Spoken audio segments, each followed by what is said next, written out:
नाज़रीन, कहते हैं कि सस्सी और पुन्नू का जो मुआशका शुरू हुआ था वो थल के इन्हीं टीलों से शुरू हुआ था और रेगिस्तान के इन्हीं टीलों में इख्तिताम पज़ीर भी हुआ था।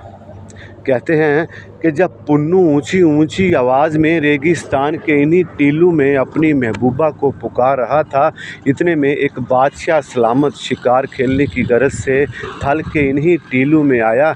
न जाने बादशाह सलामत को पुन्नू की शक्ल में शहज़ादा क्यों नज़र आ गया।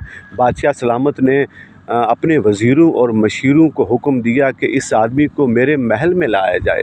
तो नाज़रीन, कहते हैं जब पुन्नू को ज़रक बरक लिबास पहनाया गया, महल में लाया गया, पुन्नू को जब खूबसूरत तख्त पर बिठाया गया, लेकिन भला पुन्नू को कहाँ चैन पड़ रहा था।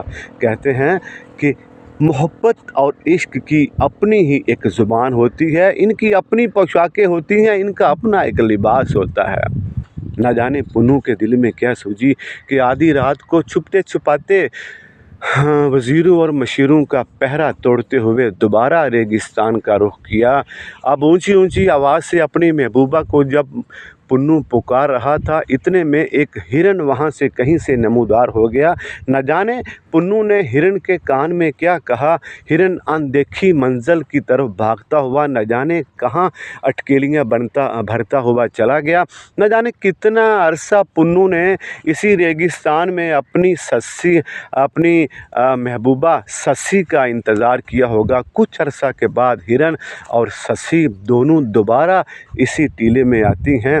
फिर इसी टीले में उनकी मोहब्बत इख्तिताम पज़ीर होती है। नाज़रीन, मैंने अपनी गुफ्तगू में कहते हैं ये लफ्ज़ 3-4 बार इस्तेमाल किया। अब मैं भी कहते हैं को मलहूज़े खातर रखते हुए मैंने आपको ये कहानी सुनाई है। पता नहीं इस कहानी में हुण किन्नी सच्चाई है, तुसीं कमेंट्स दे विच लाजमी दसोगे।